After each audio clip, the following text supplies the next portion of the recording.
A grappling hill that I will die on is that a professional sumo wrestler would easily win the ADCC Absolute class, and I'm going to tell you why. Firstly is the rules format of ADCC. It's a wrestling heavy tournament. There's no guard pulls, there's no passivity, there's no backing away, which means that the only way someone is going to score on a sumo is to take them down or hit some kind of flying sub or rolling leg lock entry on them. So I wonder how effective even an elite level jiu-jitsu practitioner is going to be at taking down a sumo, even if there wasn't a wild size disparity. But guess what? There is a massive size disparity.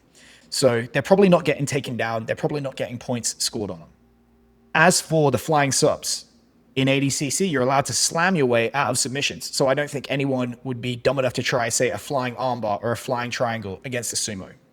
As for the rolling leg lock entries, yes, in theory it's possible, but you're only going to get an entry like that if you're able to make one of their legs light by off-balancing them, which is super hard to do. So that right there is a defensive strategy. Stay on the feet, be heavy, and if anyone gets anything close to a sub on you, hog smash them into the ground. Now for the attack. All the sumo needs to do is score takedowns, which in ADCC rules is getting the opponent's butt to touch the floor for 3 seconds. And while there are points on offer for pins like knee on belly, side control, and mount, there's obviously submission risk with these positions. Likewise, if their opponent is able to get to a guard. So all our sumo needs to do is exert control long enough to get the points, then either sneakily let the opponent get back to their feet or just actively stand back up themselves. And even if they get negative points for passivity or retreating, they still end up net positive ahead because the lowest amount of points they're going to get is 2, and they're only going to give up 1 negative point.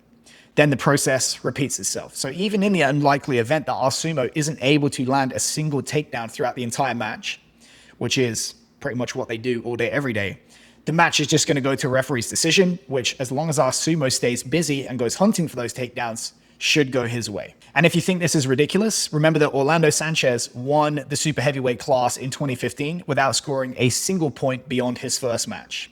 Likewise for Nicky Rod, he won a silver in 2019 without scoring a single point in the process. All of those matches, referees' decisions.